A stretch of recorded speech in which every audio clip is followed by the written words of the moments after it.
तो अब हम एक्सरसाइज 7.2 से जो उदाहरण है उनको सॉल्व करने जा रहे हैं। तो एक्सरसाइज 7.2 से पहले जो उदाहरण नंबर 6 आता है उसको सॉल्व कर रहे हैं। उदाहरण नंबर 6 हमसे ये कह रहा है, उस बिंदु के निर्देशांक ज्ञात कीजिए जो बिंदुओं 4, -3 और 8, 5 को जो है जोड़ने वाले रेखाखंड को आंतरिक रूप से 3:1 के अनुपात में विभाजित करता है। अब जब अनुपात की बात हो रही है ना, तो आपके सामने जो है सूत्र दिए जा चुके हैं। आंतरिक के लिए भी अलग है और बाह्य अनुपात के भी लिए जो है अलग है। तो फिलहाल आंतरिक की बात करें तो उसमें प्लस का चिन्ह आएगा और बाह्य की बात करेगा तो उसमें माइनस का चिन्ह होगा। लेकिन फिलहाल आंतरिक रूप की बात कर रहा है ना, और उस बिंदु के निर्देशांक भी हमारे को ज्ञात करना है। तो यहाँ पर देखिए इसको कैसे समझेंगे। यहाँ पर जो है हमारे को निर्देशांक ज्ञात करना है। तो किसी बिंदु के निर्देशांक ज्ञात करना है तो उसको अगर हमारे पास में ज्ञात नहीं है तो उसको x, y मानते हैं। तो माना कि उस बिंदु के निर्देशांक जब नहीं हमारे पास में पता हो ना, यानी ज्ञात करना हो, तो हम उसको x, y मानते हैं, x, y। ठीक है ना। अब क्या कर रहे हैं कि उस बिंदु के निर्देशांक तो हम ज्ञात कर रहे हैं, जो इन दोनों बिंदुओं को जोड़ने का तो काम कर रहा है, साथ ही उसको जो है 3:1 में भी कन्वर्ट कर रहा है। इसका मतलब इसको मैं एक डायग्राम के थ्रू इसको समझाऊँ ना, तो ऐसा समझ सकते हैं। जैसे देखिए, मानिए ये कोई ए बिंदु है, ठीक है ना, इसको ए बिंदु मान रहे हैं जिसके निर्देशांक x, y है। अब ये क्या करता है, इन दोनों बिंदुओं को जोड़ता है 3:1 में। तो यहाँ पर देखना आप, इस तरह से और इस तरह से। यहाँ पर मान लेते हैं P और इसको मानते हैं Q। P पर तो है 4, -3 और Q पर है 8, 5। तो ये 3:1 में बांट रहा है। इसका मतलब यहाँ से यहाँ तक का जो भाग है वो 3 है और यहाँ से यहाँ तक का भाग 1 है। इन दोनों के बीच में अनुपात है। तो आंतरिक रूप से जब विभाजन का सूत्र लगाते हैं, यानी आंतरिक रूप से अनुपात में जो विभाजन का सूत्र यूज होता है वो क्या होता है, वो ये रहता है, आंतरिक विभाजन का सूत्र होता है। यहाँ पर लिखते हैं, आंतरिक विभाजन के लिए आंतरिक विभाजन सूत्र क्या होता है, x के लिए रहता है m1 x2 plus m2 x1 बट्टा m1 प्लस m2। ये तो रहता है x के लिए। और y के लिए रहता है दोस्तों m2 y1 plus m1 y2 बट्टा m1 प्लस m2। अब यहाँ पर आपको पता लगाना है कि इसमें m कौन सा है, m1 कौन सा है, m2 कौन सा है, x1 कौन सा है, x2 कौन सा है, y1 कौन सा है, y2 कौन सा है। तो यहाँ पर बहुत ही सिंपल है, ये जो अनुपात होता है ना, इसको अपन m1 और m2 मानते हैं।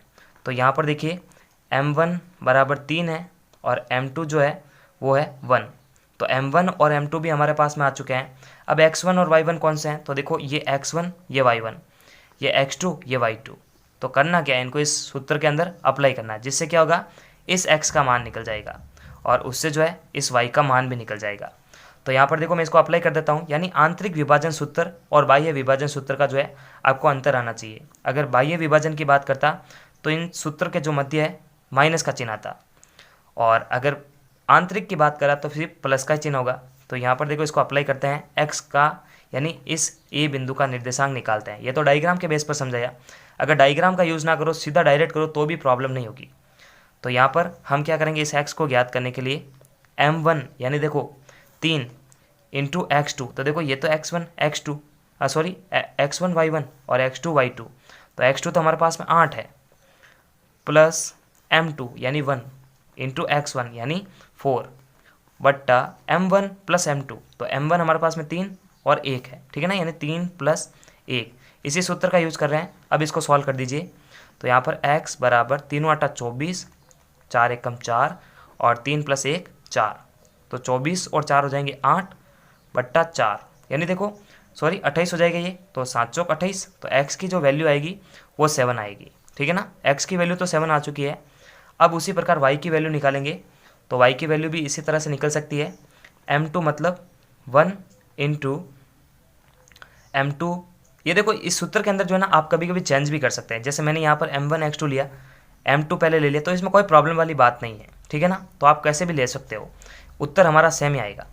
तो m2 हमारे पास में 1 है और y1 जो है यानी देखो x1 y1, तो y1 हमारे पास में माइनस का 3 है, प्लस m1, तो m1 हमारे पास में 3 है, और y2 जो हमारे पास में है वो है 5। देखो ये यही तो है ना, x1 y1 x2 y2, तो y2 हमारे पास में 5 है।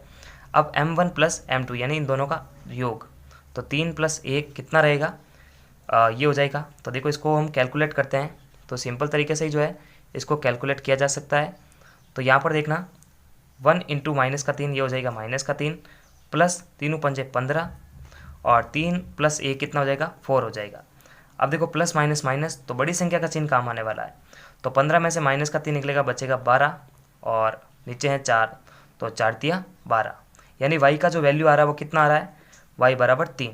अब देखिए निर्देशांक जो होते हैं वो क्या होते हैं, किसी बिंदु के निर्देशांक जो होते हैं हमेशा x, y के रूप में माने जाते हैं। इसका मतलब जो x का मान है वो 7 है, y का जो मान है वो 3 है, तो उस बिंदु के निर्देशांक कितने आ रहे हैं 7, 3।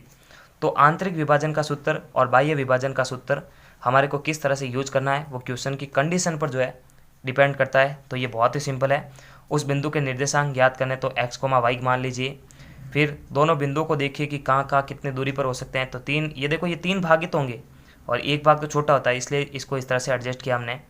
फिर ये आंतरिक रूप से विभाजित करता है, तो आंतरिक विभाजन सूत्र जो है वो ये रहता है x के लिए और y के लिए रहता है ये, यानी x में जो है x आ जाएगा, y में है y आ जाएगा।